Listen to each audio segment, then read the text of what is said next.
अगर आपके बाल दिन ब दिन झड़ते जा रहे हैं, अगर आपको लग रहा है बहुत ज़्यादा हेयर लॉस एक्सपीरियंस कर रहे हैं, चाहे आप लड़के हैं चाहे आप लड़की हैं, it doesn't matter, gender irrespective of, अगर आपके बाल दिन ब दिन टूटते जा रहे हैं तो इससे कैसे बचा जाए, ये जानने के लिए आपको ये वीडियो ज़रूर देखनी चाहिए।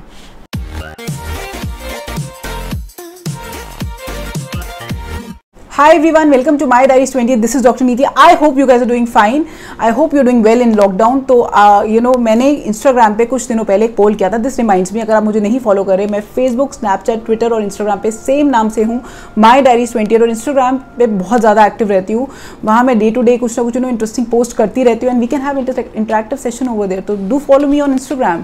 तो Instagram पे मैंने कुछ दिनों पहले एक पोल किया था जिसमें मैंने पूछा था कि आप क्या मेरी नेक्स्ट वीडियो किस टॉपिक के बारे में चाहते हैं, जिसमें मैंने दो ऑप्शंस दिए थे. पहला था हेयर फॉल, सेकेंड था how to have an organised day in lockdown. तो मेजॉरिटी लोगों ने हेयर फॉल को चूज किया, हेयर फॉल 1. तो इसीलिए मेरी आज की वीडियो है हेयर फॉल के बारे में.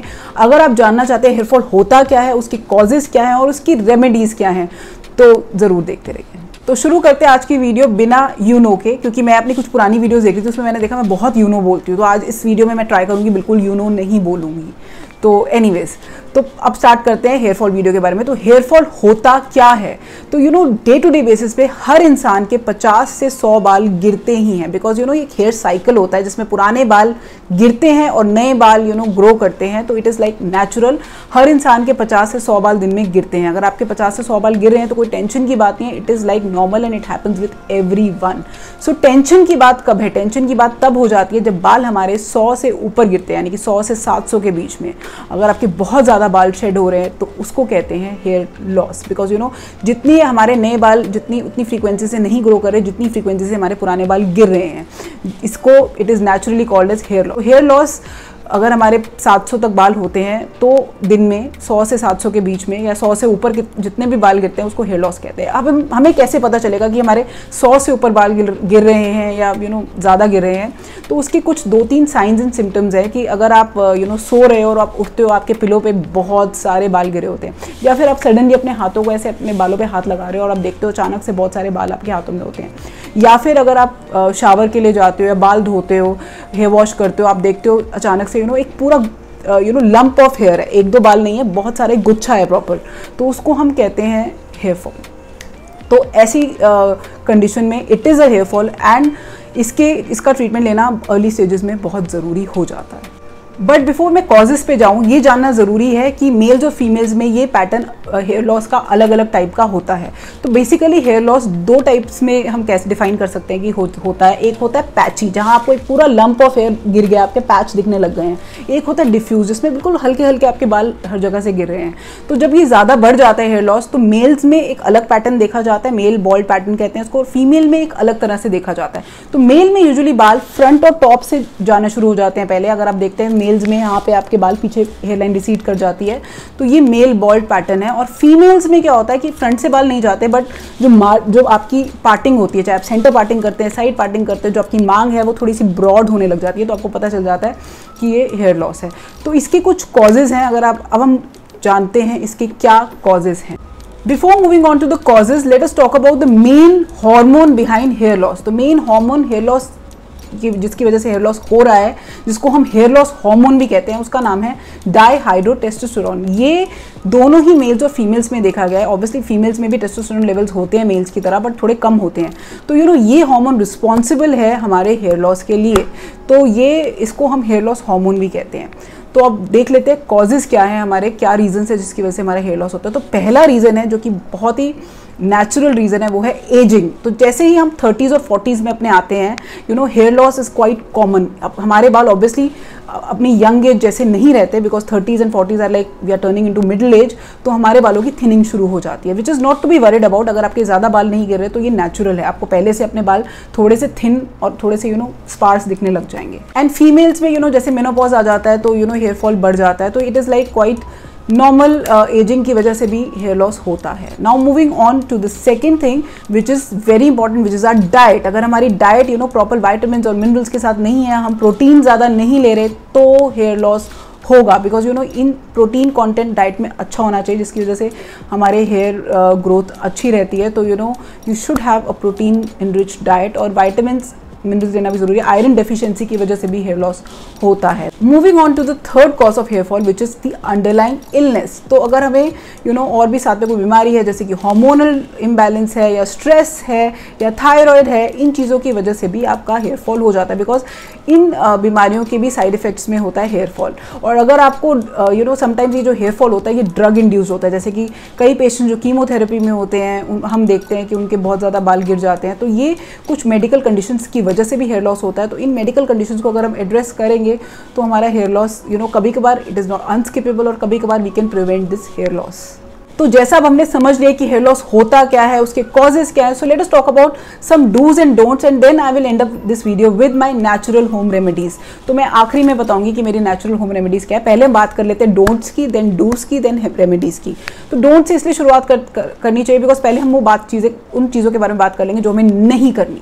तो पहला बहुत बड़ा डोंट है हीट। जो गर्म टेम्परेचर आपके बालों को खराब करता है। तो अगर आप बाल धोते हैं तो प्लीज़ हॉट वाटर से मत धोइए। अगर आप बालों पे हॉट जैसे लड़कियां बालों पे अप्लायंसेस यूज़ करती हैं, styling appliances, curling appliances, straightening appliances, इन सब में हीट जनरेट होती है। तो अगर आप ये यूज़ करें तो इसको कम से कम यूज़ करिए बिकॉज बालों को सबसे ज़्यादा हीट डैमेज करती है। अगर आप इसको वंस इन अ वाइल भी यूज़ करें तो एक हीट प्रोटेक्टेंट यूज़ करके ही इन अप्लायंसेस को यूज़ करिए, जो कि ये बेनिफिशियल रहेगा। Now moving on to the second चीज़ जो कि आपको नहीं करनी, वो है केमिकल ट्रीटमेंट। तो सबसे बड़ी आयरनी ये है कि मैंने ही केमिकल ट्रीटमेंट यानी कि कलर करा रखा है बालों पे। केमिकल में सब कुछ आ जाता है, रीबॉन्डिंग, स्मूथनिंग, और जितने भी केमिकल ट्रीटमेंट्स आ जाते हैं। तो मैंने रीबॉन्डिंग और स्मूथनिंग तो नहीं करा रखी क्योंकि मेरे बाल नेचुरली स्ट्रेट है। मैंने कलरिंग ज़रूर करा रखी है और मैं इसको ट्राई कर रही हूँ कि मैं ना कराऊँ बार बार, बट पता नहीं क्यों I like getting my hair coloured, but ये नहीं कराना चाहिए बिकॉज मैं यहाँ पे इंसर्ट करूँगी अपनी एक पिक्चर जो कि पुरानी पिक्चर है जिसमें मेरे बाल कलर्ड नहीं थे और मेरे बाल बहुत लंबे थे। आफ्टर दिस केमिकल ट्रीटमेंट मेरे बाल थोड़े ब्रिटल भी हो गए और छोटे भी हो गए हैं। तो इसी वजह से मैं आपको ये कहना चाहूँगी कि केमिकल ट्रीटमेंट अगर आपने अभी तक नहीं कराया और अगर बिना हेयर कलर के आप रह सकते हो, यानी कि आपकी बहुत ज़्यादा ग्रे हेयर नहीं है, तो आप you should not get your hair coloured. मैं भी बिना हेयर कलर के रह सकती हूँ, मेरे ग्रे हेयर नहीं है लकीली अभी तक। तो लेकिन but just for the fashion में करा लेती हूँ। तो ये बहुत बड़ी गलती आप मत कराइए। अगर आपकी ग्रे हेयर नहीं है, आपको ज़रूरत नहीं है हेयर कलरिंग की, तो हेयर कलरिंग मत कराइए। Now moving on to the third चीज़ जो आपको नहीं करनी। आपको जो नहीं करनी है वो है आपको SLS और पैराबेन वाले शैम्पू यूज़ नहीं करने। SLS है सोडियम लॉरेट सल्फेट। तो अगर हम देखते हैं फोमिंग के लिए एक फोमिंग एजेंट होता है, ये ऑलमोस्ट हर एक शैम्पू में होता है जो आप मार्केट में देखते हो। बहुत शैम्पूज अब आ गए हैं जिनमें SLS और पैराबेन नहीं है बिकॉज ये केमिकल्स है, ये हमारे बालों को डैमेज करते हैं। इनफैक्ट अगर आप कलर भी करा के आते हो तो आपकी हेयर स्टाइलिस्ट कहते हैं कि आप SLS और पैराबेन वाले शैम्पूज मत यूज़ करिए बिकॉज ये हेयर के लिए वैसे भी डैमेजिंग है। तो just try to avoid SLS and paraben containing shampoos और थोड़े माइल्ड शैम्पूज यूज़ करिए जो कि बेटर रहेगा। Now moving on to the next don't जो आपको नहीं करना है वो है एक्सेसिव ऑयलिंग। ट्रस्ट मी लोगों की आदत होती है रात भर तेल लगाया और सुबह दिन में ओवरनाइट छोड़ दिया और सुबह उठ के आपने बाल धो लिए। I have asked dermatologist specially personally, तो यही बताया गया है कि अगर आप ऑयलिंग करनी है तो बाल धोने से आधा घंटा या 1 घंटा पहले करिए। पूरी रात बालों में ऑयल रखने की ज़रूरत नहीं है सिंस हमारे स्कैल्प के कुछ नेचुरल ऑयल्स भी निकलते हैं जिसकी वजह से हमारे सारे जो फॉलिकल्स होते हैं क्लॉग्ड अप हो जाते हैं, जो कि अच्छा नहीं है बालों के लिए, बालों हेयर फॉल बढ़ जाता है। तो एक्सेसिव ऑयलिंग भी मत करिए। एंड लास्ट डोंट मेरा यही है कि हमारी आदत होती है जैसे हम शावर लेके आए हैं, हमारे बाल गीले हैं, हम उस पर ब्रश करना शुरू कर देते हैं। Never ever brush your hair on wet hair. Brush on wet hair because हमारे बाल बहुत ब्रिटल होते हैं उस टाइम पे और टूटने लग जाते हैं। तो never ever brush on your wet hair. तो ये चीज़ों का ज़रूर ध्यान रखिए, ये बहुत बड़े डोंट्स में है। तो डूज में आ जाते हैं। तो सबसे पहला डू यही है कि हैव प्रोटीन रिच डाइट। अगर आप वेजिटेरियन है तो खूब सारा पनीर, दही ये सब खा सकते हैं। नॉन वेजिटेरियन है तो बहुत सारे ऑप्शन है। Chicken is the best option, you can have eggs. तो ये protein rich diet is something you should incorporate in your diet because protein का कंटेंट अच्छा होना चाहिए अगर हमें अच्छे बाल चाहिए तो। Now moving on to the second point जो हमें करना चाहिए वो है सप्लीमेंट। तो सप्लीमेंटेशन बहुत ज़रूरी है। जैसे कि अगर आप में आयरन डेफिशिएंसी, आयरन लीजिए, वाइटामिन्स की कमी है, वाइटामिन्स लीजिए because supplementation is very important. तो अगर आपको नहीं पता आप में किस चीज़ की कमी है, you can go and get your self tested. तो आपको पता चल जाएगा कि आप में कौन से एलिमेंट की कमी है। And you should always iron deficiency की वजह से भी बाल गिरते हैं तो just take care on that. Third point ये कि always use widely spaced comb, जिसमें थोड़े से गैप ज़्यादा हो, जिसकी वजह से क्या होगा कि अगर आप ब्रश करोगे तो आपके बाल ज़्यादा टूटेंगे नहीं। तो ये एक बहुत ही इंपॉर्टेंट टिप है। And always comb your hair from downwards to upwards. हम अपवर्ड्स टू डाउनवर्ड्स करते हैं जिसकी वजह से बाल ज़्यादा टूटते हैं। So downwards to upwards is the best method to comb your hair. तो अगला, इसके बाद अगला डू हमारा यही हो जाता है कि we have to reduce stress. Stress की वजह से बाल बहुत टूटते हैं। कई लोगों में ये साइकोलॉजिकल प्रॉब्लम हो जाती है कि अपने बाल, उनको पता ही नहीं चलता, वो बैठे बैठे अपने बाल तोड़ने लग जाते हैं, एक हैबिट बन जाती है। या कुछ पढ़ रहे हैं या कुछ टीवी देख रहे हैं, they don't know, they just keep, उनका हाथ हमेशा बालों में ही रहता है और ये हम अननोइंगली कर लेते हैं जिसका हमें नहीं पता चलता, जिसकी वजह से भी हमारा हेयर लॉस हो जाता है। तो stress is like an important thing. Stress को टैकल करना बहुत जरूरी है। आई नो हम सब लॉकडाउन में हैं और ये कोरोना की वजह से we all are very stressed out. हम नहीं बच सकते इतने, मतलब ऐसा भी नहीं है, कोई इंसान ऐसा नहीं हो जिसको बिल्कुल भी स्ट्रेस ना हो। स्ट्रेस सभी को है, बट उसको कंट्रोल करने के और उसको कम करने के बहुत मेथड्स हैं। मैंने भी एक वीडियो बनाई है बाय बाय स्ट्रेस करके, how to reduce stress in this lockdown. अगर आपने नहीं देखी, मेरे चैनल पे ही है, 2-3 वीडियोस पहले मैंने एक वीडियो बनाई है, आप ज़रूर देखिए, it is a really nice video. तो moving on to this point कि coming back to this point कि ये जो स्ट्रेस है इसको रिलीज़ करना बहुत ज़रूरी है। अगर आपको लग रहा है बहुत ज़्यादा स्ट्रेस्ड आउट है, बहुत ज़्यादा बुरा फील कर रहे हैं, you should always contact a doctor, a proper psychiatrist to know the treatment. और मेरा लास्ट डू यही है कि आप हेयर ट्रिमिंग कराइए आफ्टर एवरी फ्यू मंथ्स। अगर आप करा सकते हैं, अगर आप बाल कटवाते हैं तो after every few months get your hair trim. Now moving on to the natural remedies या होम रेमेडीज़, जिसकी वजह से, जैसे अब हम घर पे ही हैं तो हम कुछ रेमेडीज़ कर सकते हैं जिसकी वजह से हम हमारे बाल हेल्दी एंड परफेक्ट हो जाएंगे, लस्ट्रस हो जाएंगे। तो अगर आप जानना चाहते हैं होम रेमेडीज़ तो बात करते हैं हम होम रेमेडीज़ की। तो पहली मेरी होम रेमेडी यही है, एग मास्क। तो अगर आप एगिटेरियन हो या नॉन वेजिटेरियन हो तो अंडे आपके घर में होंगे तो कुछ नहीं करना, अंडा तोड़ के, कच्चा अंडा आपको अपने सर पे लगाना है। ऑल्दो इसकी पंजेंट स्मेल रह जाती है इसको धोने के बाद भी, बट आपको ये अंडा लगा के leave it for like 15-20 minutes और आपको बालों को धो लेना है। इसकी स्मेल जाने में टाइम लगता है और कुछ एग के रेमिनेंट्स जाने में भी टाइम लगता है, बट डेफिनेटली आपके बालों को मोर लस्ट्रस और शाइन प्रोवाइड करेगा। Now moving on to the second tip which is for my vegetarian friends. अगर वो एग मास्क नहीं लगा सकते तो वो एलोवेरा लगा सकते हैं। तो एलोवेरा का प्लांट यूजुअली घरों में होता है, नहीं है तो एलोवेरा हमें मार्केट से भी मिल जाता है। कुछ नहीं करना, आपको थोड़ा सा एलोवेरा लगा के बालों में लाइक 10-15 मिनट्स के लिए छोड़ के उसे वॉश कर लेना, बिकॉज एलोवेरा जो है उसकी प्रॉपर्टीज़ बालों के लिए हेयर ग्रोथ में हेल्प करता है, प्रमोट करता है हेयर ग्रोथ को, तो उसकी भी बहुत अच्छी प्रॉपर्टीज़ है, तो आप एलोवेरा भी यूज़ कर सकते हैं।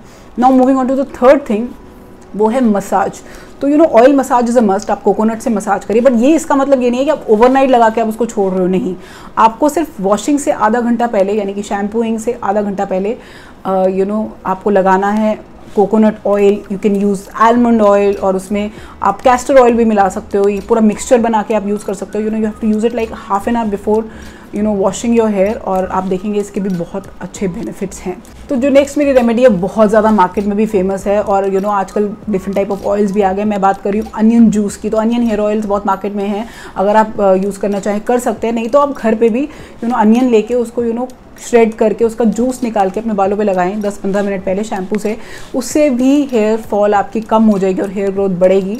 तो आप नेचुरल भी जा सकते हैं, या फिर अगर आपके पास इतना टाइम नहीं है तो आप अनियन हेयर ऑयल भी यूज़ कर सकते हैं। नेक्स्ट रेमेडी है मेथी सीड्स। तो फेन्यूग्रीक सीड्स भी कहते हैं। अगर आपके घर में मेथी के सीड्स हैं, आपको कुछ नहीं करना, उसको पीस के उसका एक पेस्ट बना लेना है और उसको अपने बालों पे लगाना है, और उसके बहुत ज़्यादा बेनिफिट्स है। श्योरली आपके हेयर फॉल बिल्कुल रुक जाएगी और हेयर ग्रोथ बढ़ेगी। तो it is like very very good recipe, आप ज़रूर इसको ट्राई करिए। तो मेथी सीड्स का पेस्ट बहुत अच्छा है। तो इसके बाद नेक्स्ट आप यूज़ कर सकते हैं, अगर आपके पास मेथी नहीं है, वैसे तो होती है हर घर में, अगर नहीं है तो आप लेमन जूस में आंवला पाउडर भी मिला के एज अ पेस्ट यूज़ कर सकते हैं। It is also a good remedy, जिसकी वजह से आपका स्कैल्प बिल्कुल क्लीन हो जाता है और आपकी हेयर फॉल रुक जाती है। एंड लास्ट मेरी रेमेडी यही है, ये तो सभी घरों में होती है, विच इज़ कर्ड। तो आप दही और हनी, कर्ड और हनी को आपको मिक्स करना है 1:1 रेशो में। हनी आप थोड़ा सा कम ले सकते हैं एज़ कम्पेयर टू कर्ड, और उसका एक पेस्ट बना के आपको ऑब्वियसली बाल धोने से आधा घंटा पहले छोड़ना है। एंड देन आप उसके बाद अपने बाल धोइए और देखिए उसमें एक अलग सी बहुत ही प्रिटी शाइन आ जाएगी, और आपको डेफिनेटली ये मेथड अच्छा लगेगा, बिकॉज इसकी कुछ फाउल स्मेल नहीं है और बहुत ही अच्छा मेथड है, आप यूज़ कर सकते हैं। तो यू कैन यूज़ इट। तो गाइज ये थी आज की वीडियो हेयर फॉल के बारे में, and do not forget to like me and subscribe me over here, because बहुत सारी इंटरेस्टिंग वीडियोस आने वाली हैं इस चैनल पे, जिससे आपको टिप्स मिलेंगी, बेनिफिट्स मिलेंगे, और आपकी डे टू डे लाइफ में ये वीडियोस हेल्प ही करेगी। तो अगर आप और इंटरेस्टिंग वीडियोस, बेनिफिशियल वीडियोस देखना चाहते हैं तो आपको क्या करना है, do like me and subscribe me over hair, and hit on the notification bell icon for the notifications, and do like me and subscribe me, because वो मुझे encourage करती हैं और मुझे it motivates me to make more videos। तो यहाँ पे like और सब्सक्राइब करना मत भूलिए, बिकॉज और भी अच्छी वीडियोस आने वाली हैं। Until then, keep calm, reduce stress, send peace, love to everyone you know, and help everyone in need, and I will see you with another interesting video next time. Take care. Bye bye.